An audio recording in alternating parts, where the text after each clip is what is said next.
On my wedding day, my fiancé kicked me out of the bridal limo so his motion-sick assistant could ride in it. Keep the car, keep the mistress. Instead of crying, You just lost the bride. I walked straight to my childhood best friend. Marry me, right now. I thought you'd never ask. Cancel every contract with Apex. And my cheating ex had no idea my new husband is a ruthless billionaire heir about to destroy his entire life. Lost everything. On the morning of my wedding day, my fiancé told me to take the backup staff SUV because his secretary got carsick. A bride barred from her own bridal limousine? It was fucking absurd. I looked to my future mother-in-law and sister-in-law for support, Sophia but they were shockingly united, telling me to be the bigger person. The guests were all waiting to see me get humiliated. Keep recording. My jealous Get the SUV in the co-workers shot. already had their Send it phones to me. out, I'll post it. filming the whole humiliating scene to blast all over social media. I didn't hesitate. I walked straight to my childhood friend Chris's Aston Martin and slid into the passenger seat. Didn't you once say you couldn't stand watching me marry another man? I turned to him. Take me to City Hall. Right now. Are you in or not? Chris gripped the steering wheel, a massive grin breaking across his face. Fuck yes.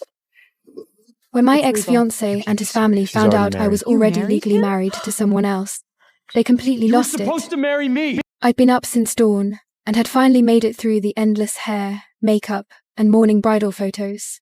Just as I gathered up the heavy train of my Vera Wang gown to step into the bridal limousine, Julian grabbed my arm. Wait. You're taking the backup staff SUV. I froze. What did you say? Sophia has claustrophobia and gets seriously carsick. She needs the bigger car. Just make do. It's only a short drive to the estate anyway. I took a sharp breath.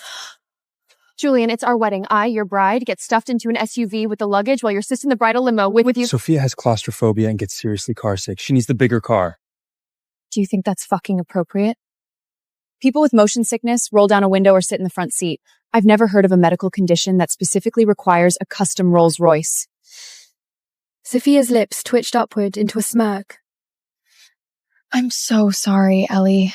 It can get really bad sometimes. Julian's just too sweet. He insisted I ride with him. She tucked a strand of hair behind her ear. I really didn't want this. I know how bad it looks.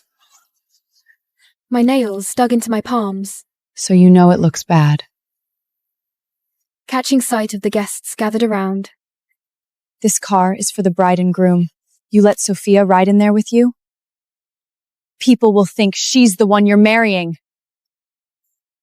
Julian tugged at his tie, annoyed. Why the hell do you care so much about what people think? The guests here know who I'm marrying. Isn't that enough? Seeing there was no reasoning with him, I turned to his mother. Martha, Julian is insisting his assistant take the Rolls-Royce while I get shoved into some random SUV in the back. Before Martha could open her mouth, Ellie, just sit where my brother tells you to sit. It's not a big deal. Are you seriously whining to mom about this? Grow up.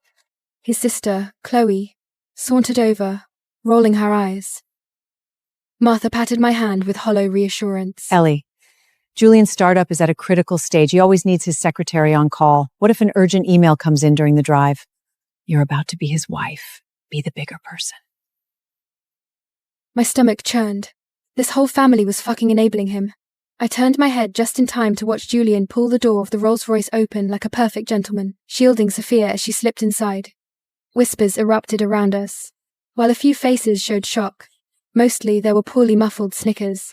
They were waiting for me to make a fool of myself. A few colleagues who'd always hated me at the office didn't even bother hiding it anymore. They whipped out their phones, panning the cameras back and forth between the Rolls-Royce and me. One woman raised her voice for the recorder. The rich bitch who bought her way into this marriage is finally getting her karma. The boss might be forced to marry her, but he won't even let her in the bridal car. Another chimed in. Sophia is Julian's true love. Who cares how big Ellie's trust fund is? She doesn't even have the right to share a ride with the groom. Their voices kept getting louder, every word like a needle jabbing at my nerves. I whipped my head around. Shut the fuck up, all of you! The women flinched and reluctantly stopped recording. Ellie, even if you bought Julian with your trust fund, you'll never compare to Sophia. Exactly. If I were you, I'd walk away right now. If you have any self-respect left, you should just go home.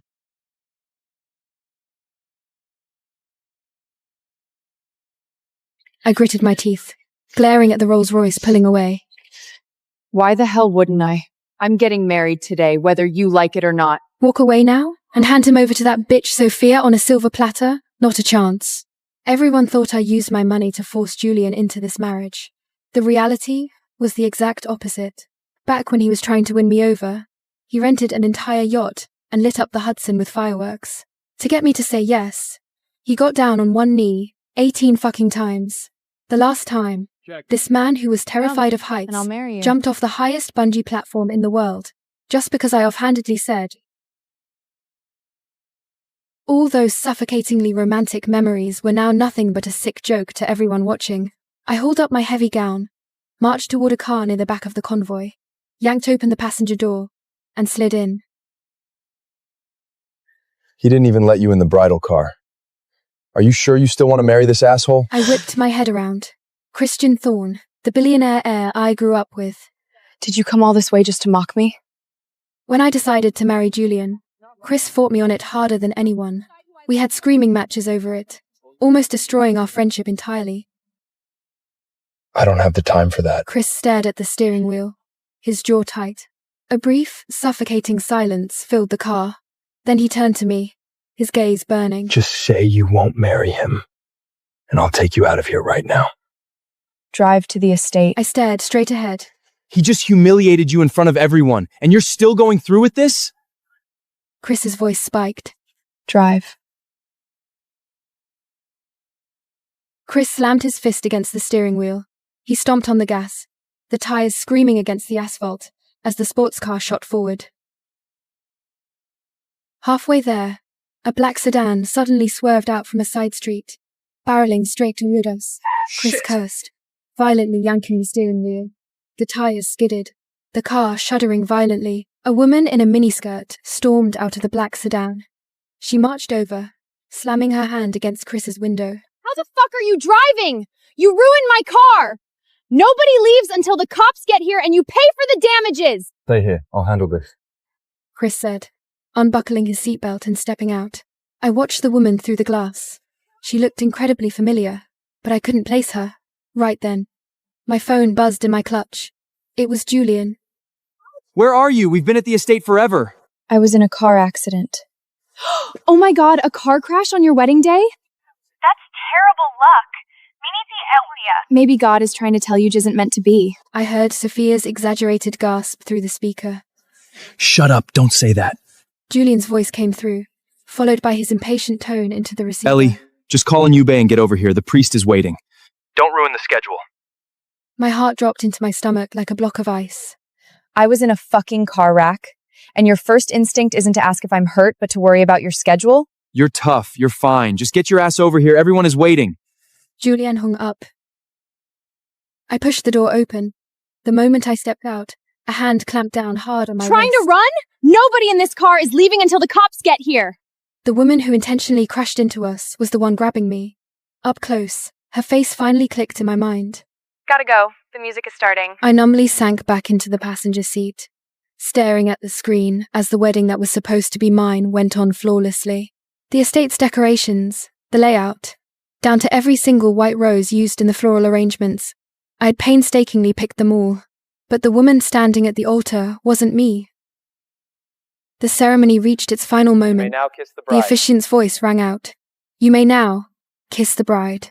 Julian didn't hesitate for a second. He pulled her in and crashed his lips onto hers. The camera even zoomed in for a close-up. It wasn't a proper wedding kiss. It was deep, hungry, and almost obscene.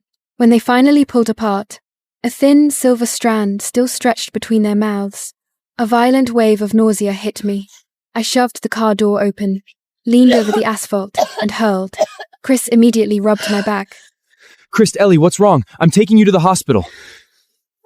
I waved him off weakly, taking the bottle of water he handed me and rinsing the bile from my mouth. The heavy fabric of gown felt like acid against my skin. I needed it off me, now. Out of the corner of my eye, I spotted a dry cleaning bag in the back seat. I pulled it over. Inside was a freshly pressed men's button-down shirt and suit trousers belonging to Chris. I tore the elaborate bridal veil and pins from my hair, unzipped the gown, and wrestled myself into his clothes. They were ridiculously oversized, but after rolling up the sleeves and pant legs, and using a hair tie to cinch the waist. It worked. The phone on the dashboard piped up again. Did you enjoy our wedding, Ellie? Julian ought to head to the reception for the toasts. Your parents' old friends and godparents don't seem to care about you much. They didn't even blink when I took your place. I won't stream the reception. Kills the battery. Bye. Chris slid back into the driver's seat. That woman is out of her fucking mind. I'm not wasting time on her. My lawyers and assistant will handle it. He turned, his eyes widening as he took in what I was wearing. What the hell? You don't mind me borrowing your clothes, do you? No, I don't mind at all. I take it the wedding is off. Chris stared at me, his eyes dark. Julie and Sophia already finished the ceremony. I looked at him. Chris, you said you couldn't stand watching me marry someone else. City Hall, right now. You in? You mean us? You want to go get married? If you don't want to, forget it. A wild grin spread across his face. He slammed the car into gear. Fuck yes! I've been waiting for this my whole life. Chris floored the gas pedal straight to City Hall. Within an hour, we stood before a judge and signed the papers. Just like that, we were legally married.